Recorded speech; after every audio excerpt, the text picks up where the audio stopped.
ಇಡೀ ಕರ್ನಾಟಕವನ್ನು ತಲ್ಲಣಗೊಳಿಸಿದೆ. ಬಲೂನ್ ಮಾರ್ತಾ ಇದ್ದಂಥ, ಆ ಫುಟ್ಪಾತಲ್ಲಿ ಪೇರೆಂಟ್ಸ್ ಜೊತೆ ಮಲಗಿದ್ದಂಥ ಒಂದು ಹೆಣ್ಮಗುವನ್ನು ದುಷ್ಕರ್ಮಿಗಳು, ಅದು ಗುಲ್ಬರ್ಗದ ಹುಡುಗಿ, ಪಿ ಅಂದರೆ ದಸರಾದಲ್ಲಿ ಪಿ ಮಾರಾಟಕ್ಕೆ ಬಂದಿತ್ತು. ದಸರಾದಲ್ಲಿ ಬಲೂನು ಮಾರಾಟ ಮಾಡಿ ತನ್ನ ಹೊಟ್ಟೆ ಹೊರ್ಕೊಳೋಕ್ಕೋಸ್ಕರ, ಜೀವನ ಸಾಗಿಸೋಕ್ಕೋಸ್ಕರ ಬಂದಂಥ ಅಮಾಯಕ ಬಾಲೆ ಮತ್ತು ಕುಟುಂಬ ಮೈಸೂರಂಥ ಅರಮನೆ ಮುಂಭಾಗದಲ್ಲಿ, ಅಲ್ಲೇ ಸೇಫ್ಟಿ ಇಲ್ಲ, ಅಲ್ಲೇ ಎಳ್ಕೊಂಡೋಗಿ ರೇಪ್ ಮಾಡ್ತಾರೆ ಅಂದರೆ ನಿಜಕ್ಕೂ ಸಿದ್ದರಾಮಯ್ಯನವರು ನನ್ನ ತವರು ಮೈಸೂರು ಅಂತಾರಲ್ಲ, ಯಾವ ಪುರುಷಾರ್ಥಕ್ಕೋಸ್ಕರ ಇವರು ಈ ದೊಡ್ಡ ದಸರಾ ಮಾಡಿದ್ದೀನಿ, ನಾನು ದಸರಾ ಮೆರವಣಿಗೆ ಮಾಡಿದ್ದೀನಿ, ಅಂಬಾರಿಯ ಮೆರವಣಿಗೆ ಮಾಡಿದ್ದೀನಿ ಅಂದರೆ ಇಲ್ಲಿ ರೇಪಿನ ಮೆರವಣಿಗೆ ಆಗಿದೆ. ಒಬ್ಬ ಬಾಲಕಿಗೆ ರಕ್ಷಣೆ ಕೊಡೋಕ್ಕೆ ಯೋಗ್ಯತೆ ಇಲ್ಲದಂಥ ಸರ್ಕಾರ ಕರ್ನಾಟಕದಲ್ಲಿ ಕಾನೂನು ಸುವ್ಯವಸ್ಥೆ ಕಾಪಾಡುವಂಥದ್ರಲ್ಲಿ ಪೂರ್ತಿ ವೈಫಲ್ಯ. ಕಳೆದ 2 ವರ್ಷದಲ್ಲೂ ಕೂಡ ಮಹಿಳೆ ಮೇಲೆ ಅತ್ಯಾಚಾರ ಇರ್ಬೋದು, ಗೂಂಡಾಗಿರಿ ಇರ್ಬೋದು, ಲಾಂಗು ಮಚ್ಚುಗಳನ್ನು ಇಟ್ಕೊಂಡು ಸೋಷಿಯಲ್ ಮೀಡಿಯಾದಲ್ಲಿ ಹಾಕುವಂಥದ್ದು, ಪಾಕಿಸ್ತಾನ ಜಿಂದಾಬಾದ್, ಈ ಸುದ್ದಿಗಳೇ ಮಾಧ್ಯಮದಲ್ಲಿ ಬರ್ತಾ ಇದೆ ಕರ್ನಾಟಕದಲ್ಲಿ. ಇವತ್ತು ಈ ಘಟನೆ ನಿಜಕ್ಕೂ ಯಾರು ಇನ್ಮೇಲೆ ರಾತ್ರಿ ಹೊತ್ತು ಹೆಣ್ಣುಮಕ್ಕಳು ಓಡಾಡೋ ಅಂಥ ಪರಿಸ್ಥಿತಿ ಕಾಡ್ತಾ ಇಲ್ಲ ಕರ್ನಾಟಕದಲ್ಲಿ. ತಂದೆ ತಾಯಿ ಜೊತೆ ಮಲಗಿದ್ದಂಥ ಹೆಣ್ಮಗುನ ಎತ್ಕೊಂಡೋಗಿ ರೇಪ್ ಮಾಡಿ ಸುಮಾರು 19 ಸಲ,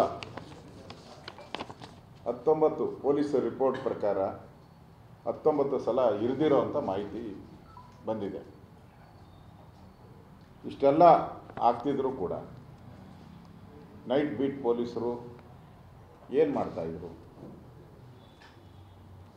ಇವತ್ತು ಮಾಧ್ಯಮದಲ್ಲಿ ನಾವು ನೋಡ್ತಾ ಇದ್ದೀರಿ, ಪೋಸ್ಟಿಂಗಾಗಿ ಕಾಸು ಅನ್ನೋ ಒಂದು ದೊಡ್ಡ CM ಇರ್ಬೋದು, ಮಂತ್ರಿಗಳಿರ್ಬೋದು, ಅದು ಕೂಡ ಮಾಧ್ಯಮದಲ್ಲಿ ಓಡಾಡ್ತಾ ಇದೆ. ಪೋಸ್ಟಿಂಗ್ಗೋಸ್ಕರ, ಕಾಸಿಗೋಸ್ಕರ ಪೋಸ್ಟಿಂಗು ಅಂದರೆ ಇವರೆಲ್ಲರೂ ಪೊಲೀಸರು ಪೋಸ್ಟಿಂಗ್ಗೋಸ್ಕರ, ಕಾಸನ್ನು ಉಣಿಸೋಕ್ಕೋಸ್ಕರ, ಕಾಸನ್ನು ಕಲೆಕ್ಟ್ ಮಾಡೋಕ್ಕೋಸ್ಕರ ಏನನ್ನ ಹೋಗಿದ್ರ? ಇಂಥ ಸಮಾಜಘಾತಕ ವ್ಯಕ್ತಿಗಳು ಈ ರೀತಿ ಘಟನೆ ನಡೀತಾ ಇದ್ದರೆ ಇವತ್ತು ಗೃಹ ಸಚಿವರು ಇರ್ಬೋದು, ಮುಖ್ಯಮಂತ್ರಿಗಳಿರ್ಬೋದು, ಇದ್ರ ಬಗ್ಗೆ ಚಕಾರ ಮಾತಿಲ್ಲ.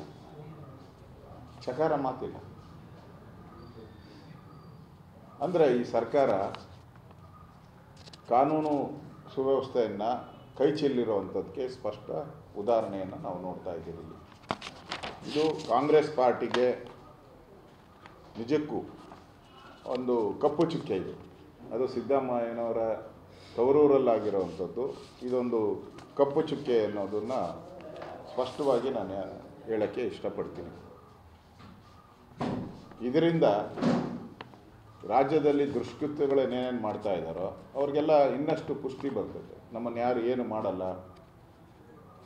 ನೀವೆಲ್ಲ ನೋಡ್ತಾ ಇದ್ದೀರ, ಅಲ್ಲಿ ನಮ್ಮ ಪೊಲೀಸ್ ಅಧಿಕಾರಿ ಹೇಳಿದ್ದಾರೆ, ಹೊರಗಡೆ ನಿಮ್ಮ ಪರಪ್ಪನ ಅಗ್ರಹಾರದ ಹೊರಗಡೆ ಇರ್ತಕ್ಕಂಥ ಒಂದು 2 ಕಿಲೋಮೀಟ್ರ್ ಏರಿಯಾದಲ್ಲಿ ಯಾರಿಗೂ ಮೊಬೈಲ್ ಸಿಗಲ್ಲ, ಟವರೇ ಸಿಗಲ್ಲ.